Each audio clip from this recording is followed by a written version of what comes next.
Veg fried rice রান্না করার জন্য বাসমতি চালকে ভালো করে ধুয়ে 20 মিনিট ভিজিয়ে রাখলাম। আর তারপর জলে সামান্য সাদা তেল আর নুন দিয়ে ভালোভাবে ফুটতে দিলাম। জলটা ভালোভাবে ফুটে উঠলে ধুয়ে রাখা চালটা দিয়ে দিলাম। ওদিকে ভাতটা হতে হতে এখানে সাদা তেলে দিয়ে দিলাম অল্প আদা কুচি আর গোটা গরম মশলা। সবজির মধ্যে ছিল গাজর কুচোনো, বিনস কুচোনো আর বাঁধাকপি কুচোনো।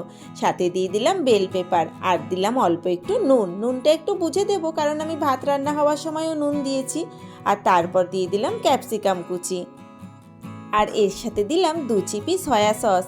এই সয়া সসটা কিন্তু অবশ্যই দিতে হবে, ভেজ ফ্রাইড রাইসের স্বাদকে দ্বিগুণ বাড়িয়ে দেয়।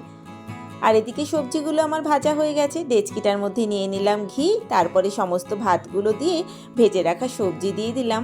আর সাথে দিলাম গোলমরিচের গুঁড়ো আর সামান্য চিনি। সমস্ত কিছু একসাথে মিশিয়ে নিলাম আর দিলাম স্প্রিং অনিয়ন।